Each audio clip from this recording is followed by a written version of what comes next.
Assalamualaikum warahmatullahi wabarakatuh. Perkenalkan, saya sendiri Muja Auza Bakri dan kelompok saya Wahyu Septriya Putra. Saya akan mempresentasikan PowerPoint saya dengan judul Reaching the Supply Chain Sustainability Tipping Point, mencapai titik kisaran keberlanjutan rantai pasokan. Mencapai titik kisaran keberlanjutan rantai pasokan. Rantai pasokan sangat penting dalam konteks ini karena sekitar 75% dari sebagian besar jejak karbon perusahaan dari rantai pasokan. Rantai pasokan. Manajemen rantai pasokan merupakan proses yang terintegrasi dari keseluruhan kegiatan pergerakan produk atau jasa dari pemasukan ke pelanggaran yang meliputi informasi dan dana serta sumber daya lainnya yang saling terkait. Suatu sistem yang terdiri dari para pemasok, manufaktur, perusahaan, dan pengangkutan, pegudangan, pengusahaan retail, dan juga konsumen itu sendiri dengan tujuan untuk memproduksi barang dan jasa dan menyampaikan barang dan jasa tersebut ke tangan konsumen akhir. Definisi rantai pasok.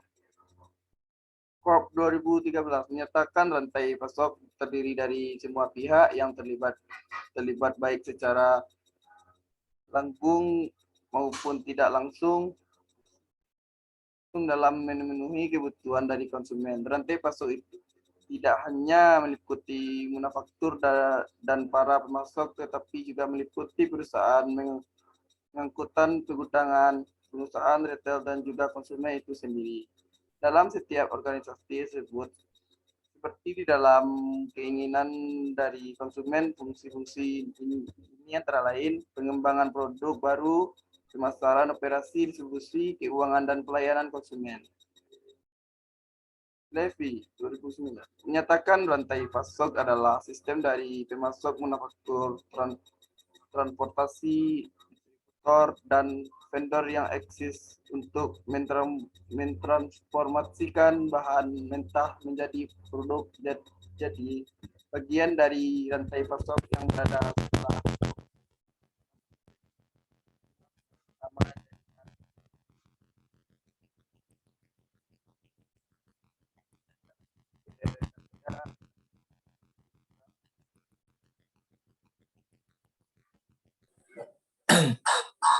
Tujuan rantai pasokan.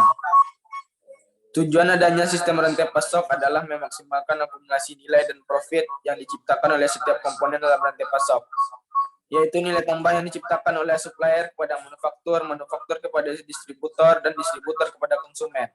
Secara tradisional, tujuan supply chain management atau SCM berfokus pada pemaksimalan kepuasan konsumen, mengurangi biaya operasional, peningkatan pendapat, dan profitabilitas bisnis. Seiring dengan berkembangnya manajemen rantai pasok, tujuan SCM juga beradaptasi, yaitu menuju penggunaan sumber daya yang lebih efisien atau lean supply chain yang lebih fleksibel dalam menghadapi perubahan permintaan ataupun pasokan, agile supply chain.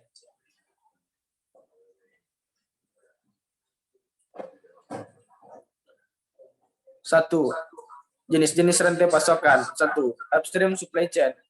Upstream supply chain adalah memosisikan perusahaan manufaktur sebagai penghubung atau penyalur kepada konsumen atau reseller yang memasarkan produk jadi.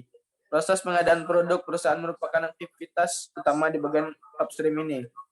Internal supply chain. Kedua, internal supply chain yaitu proses input bahan mentah ke gudang yang selanjutnya diubah menjadi bahan besar. Lalu bahan besar tersebut disalurkan oleh perusahaan. Hal ini dilakukan secara terus-menerus dan perusahaan untuk menghasilkan output produksi yang berkualitas. 3. Downstream supply chain. Sementara itu dalam downstream supply chain, manajemen rantai supply melakukan kegiatan yang terdiri atas semua aktivitas pemasaran produk perusahaan, termasuk pengiriman produk ke pelanggan atau konsumen.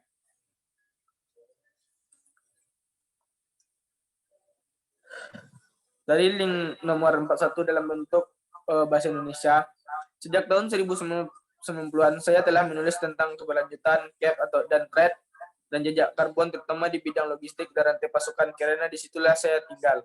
Rantai pasokan sangat penting dalam konteks ini karena sekitar 75% dari sebagian besar jejak karbon perusahaan berasal dari rantai pasokan mereka. Mari kita coba tentang beberapa tanda pergeseran yang akan datang ke perdagangan yang lebih berkelanjutan yang sekarang menjadi nyata di Kanada. Konsumen Kanada semakin tertarik dan aktif menuntut agar perusahaan yang mereka jalankan berusaha untuk tidak merusak bumi dan lingkungan. Media sosial dan jaringan dari semua jenis memberi mereka kemampuan untuk mendengar dalam banyak masalah dan sikap apatis selama beberapa dekade akan segera diatasi. Survei terbaru pada tahun 2014 menunjukkan bahwa secara keseluruhan 86% orang Kanada membeli produk ramah lingkungan dan orang Kanada bersedia membayar lebih untuk produk ramah lingkungan. Profil produk dan layanan hijau sekarang diteliti lebih dari sebelumnya oleh orang Kanada. 43% antaranya mengindikasikan bahwa mereka lebih bersedia membayar lebih untuk produk dan layanan yang diproduksi atau dikirimkan secara etis dan bertanggung jawab. Dan seiring berjalannya waktu, politisi mengikuti dan telah bicara sebelum tentang prakarsa iklim barat, yaitu mencakup BC, Quebec, Manitoba, dan Ontario. Dan pada 1 Januari 2013, cap dan trade di bawah program ini menjadi hukuman provinsi Quebec. British Columbia memperkenalkan pajak karbon yang diterapkan pada 1 Juli 2008. Pajak SM mencakup sebagian besar jenis penggunaan bahan bakar dan emisi karbon, menurut Stewart Elgi, profesor dari Universitas Ottawa dalam artikel tahun 2014. Mungkin yang paling signifikan pada 13 April, Provinsi Ontario mengumumkan niatnya untuk memperkenalkan cap dan trade di Ontario kemungkinan pada sekitar 2015 bekerja sama dengan program cap trade Quebec. Jadi, jika Anda hanya mempertimbangkan inisiatif provinsi individu dan kurangnya tindakan yang berkelanjutan pada file ini di tingkat federal, orang mungkin berpikir jadi apa masalahnya di sini. Dari sudut pandang bisnis, ketika Anda menggunakan keempat provinsi ini, mereka mewakili 76% dari PDB Kanada, sehingga tampak jelas bahwa pasar utama tempat kami provinsi sekarang siap untuk perubahan signifikan. Saat saya menulis ini pada Hari Bumi 2015, saya senang untuk mengatakan bahwa di sini Kanada dari perspektif provinsi bawah ke atas. Kami lebih dekat dari sebelumnya ke titik kritis untuk membuat perubahan berkelanjutan seperti yang dijelaskan di atas. Tapi sayangnya masih menghadapi inersia di tingkat federal.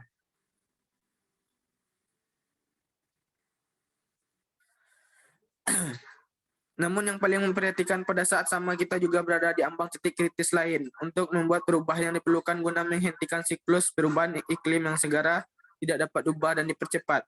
Segera penggerak perubahan iklim yang telah digerakkan umat manusia selama 100 tahun terakhir, pertumbuhan dan ketidakaktifan pada karbon akan menghasilkan proses saling berhubungan dan tidak dapat diubah yang tidak akan dapat kita hentikan.